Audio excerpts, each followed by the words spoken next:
본문의 말씀을 가지고 넘어질까 항상 깨어 있으라. 우리 제목 같이 읽습니다. 넘어질까 항상 깨어 있으라 라는 제목으로 하는 말씀 전합니다. 성도들이 실수하거나 또 성도가 타락할 때 나타난 증상들이 있습니다. 바로 타락하거나 그렇지 않죠. 그 전에 이미 뭔가 여러 증상들이, 전조 현상들이 나타나는데 다윗도 마찬가지입니다. 다윗도 11장에 이제 엄청나게 타락을 하는데, 이 타락하기 전에 그 증상들이 나타나죠. 10장에 이제 읽진 않았지만 10장에 그 타락들을 좀 소개하는데 크게 두 가지입니다. 첫째는 영적인 나태죠. 안일함. 특히 이제 리더들이 이게 되게 이제 위험한 거죠. 이 안일함, 영적인 나태에 있는, 영적 무장해제를 하고 긴장을 늦추는 거죠. 정신 바짝 차리고, 아가서에 보면은 그 문구가 있어요. 내가 잘지라도 마음은 깨었는데, 한번 따라합니다. 내가 잘지라도 마음은 깨었는데, 마음이 깨어 있으면 되는 거거든요. 근데 마음을 놓아버리면 이제 문제가 심각하죠. 마음이. 옆 사람에게 인사하십시다. 건면하십시다. 마음이 깨어 있으시기 바랍니다. 저는 그 문구를, 참 아가서 문구를 좋아해요. 마음이 깨어 있는 거예요. 자는데 마음이 깨어 있는 거예요. 그게 리더의 중요한 자질 중에 하나입니다. 사랑장이, 교사가 마음이 깨어 있는 거예요. 그러면 이제 많이 깨어 있으니까 알잖아요. 근데 이제 마음을 놓아버리는 게 이제 문제죠. 다윗이 이제 11장 들어가 10장부터 그 이제 문제가 생기기 시작하는 거죠. 또 하나가 이 다윗에게 무슨 일이 있었느냐? 하나님과의 친밀함에서 이제 문제가 이렇게 사라지는, 이 친밀함이 사라지는 문제가 생기죠. 10장에 다윗을, 10장에 이제 쭉 여러분 읽으면 알겠지만도 10장에서 중요한 전쟁을 앞두고, 암몬과의 전쟁이라 앞두고 있는데 하나님께 묻지 않아요. 여러분 다윗 하면 늘 하나님께 묻는 사람이죠.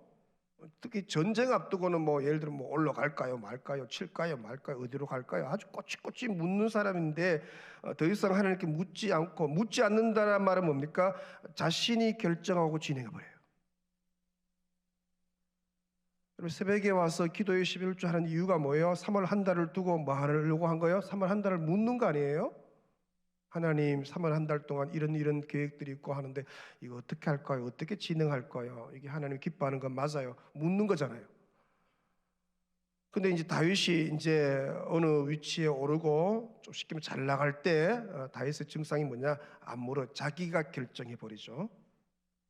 이런 증상들이 나타나면은 반드시 이어서 큰 실수를 하게 되고 이제 타락을 하게 되는 거죠. 그러니까 이런 증상들을 잘 자각하고 늘 깨어 있는 게 필요하죠.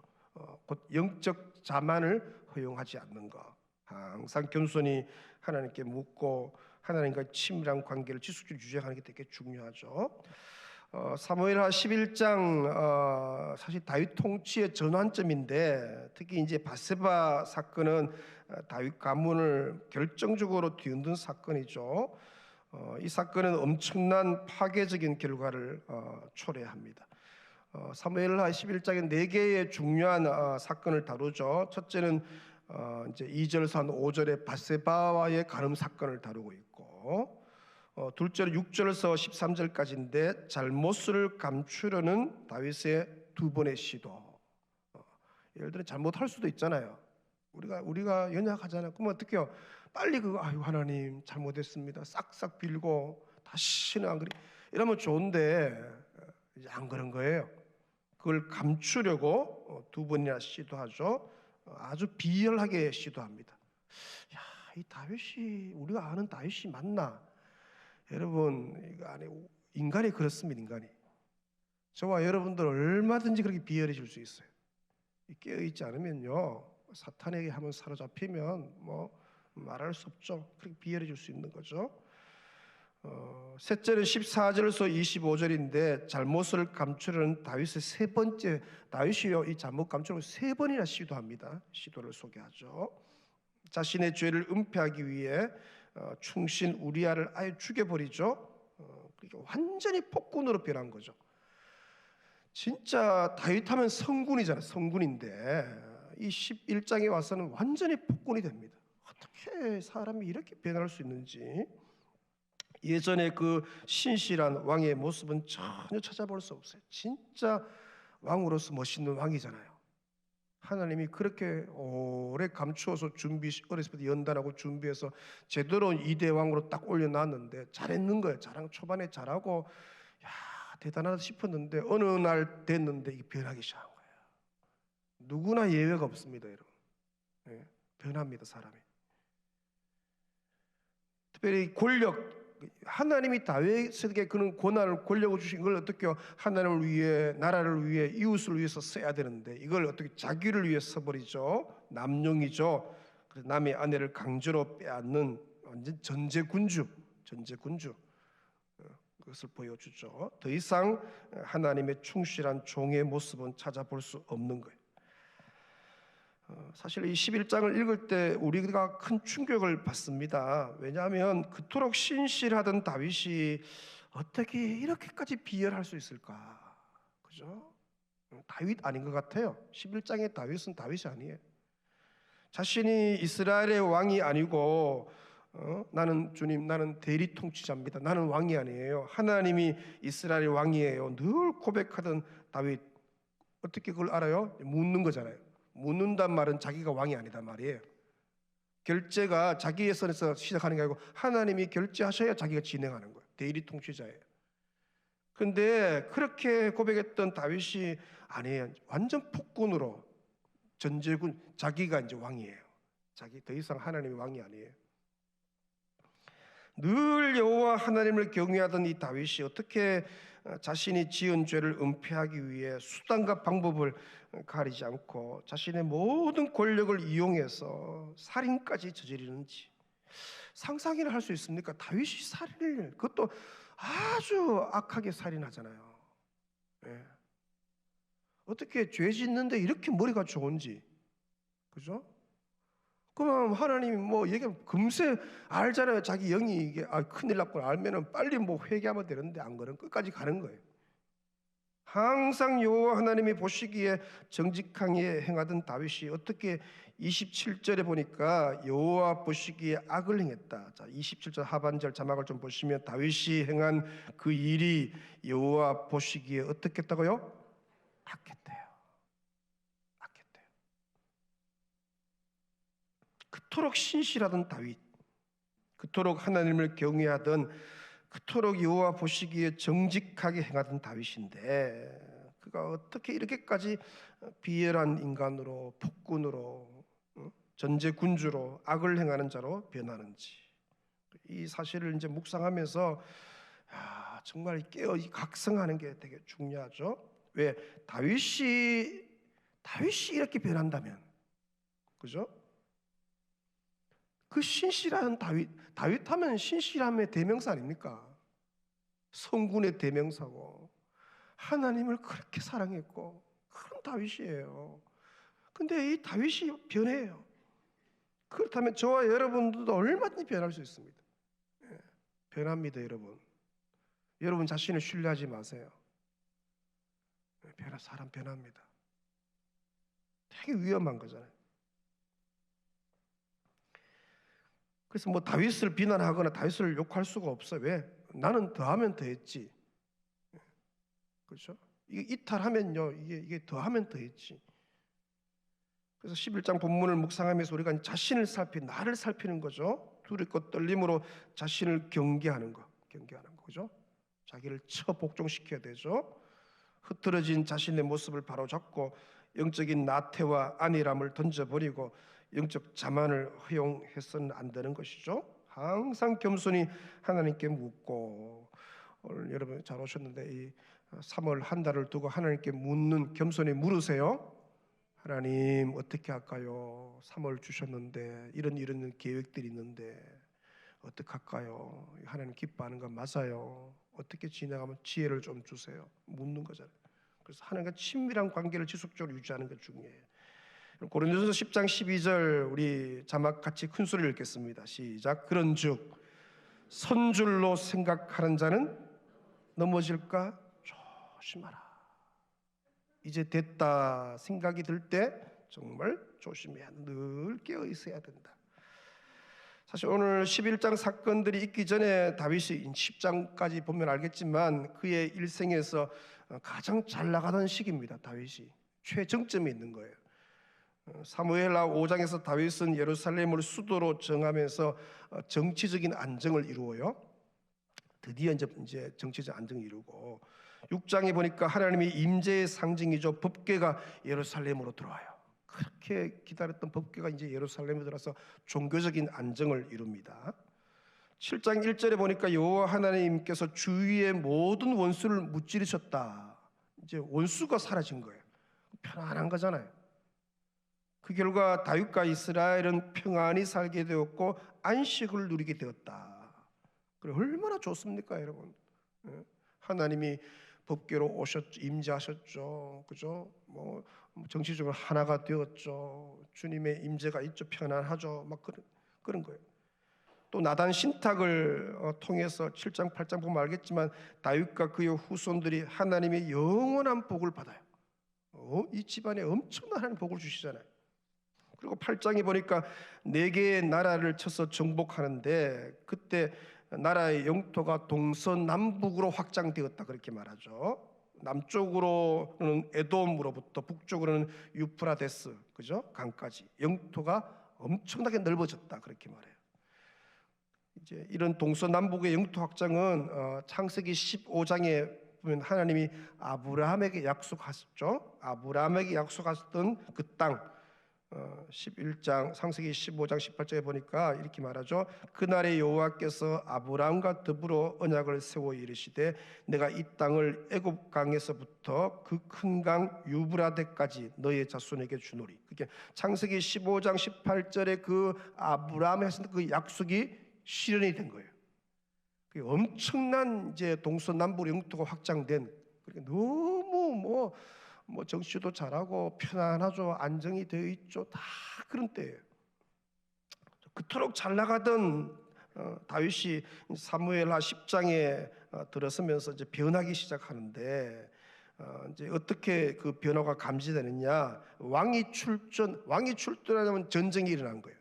전쟁이 암몬과의 이 전쟁이 일어났는데 10장 7절에 보니까 다윗은 용사들, 자신의 군인들이죠, 군대들만 요압 장군에게 맡겨 출전시키죠. 그리고 자기는 어떻게요? 출전하지 않아요. 예루살렘에 그냥 머물고 있죠. 우기로 이 전쟁이 중단이 되는데 오늘 본문 1절에는 우기가 끝난 거예요. 그래서 다시 전투가 시작된 장면인데 1절 상반절에 보니까 이 전쟁은 어떤 전쟁이냐? 왕이 출전해야 하는 전쟁이다 분명히 밝힙니다. 왕이 출전할 때가 되었다. 가야 되는 거죠. 그 해가 돌아와 왕들이 출전할 때가 되매, 그런데도 다윗은 다시 재개된 전쟁에도 출전하지 않고 예루살렘에 그대로 남았다.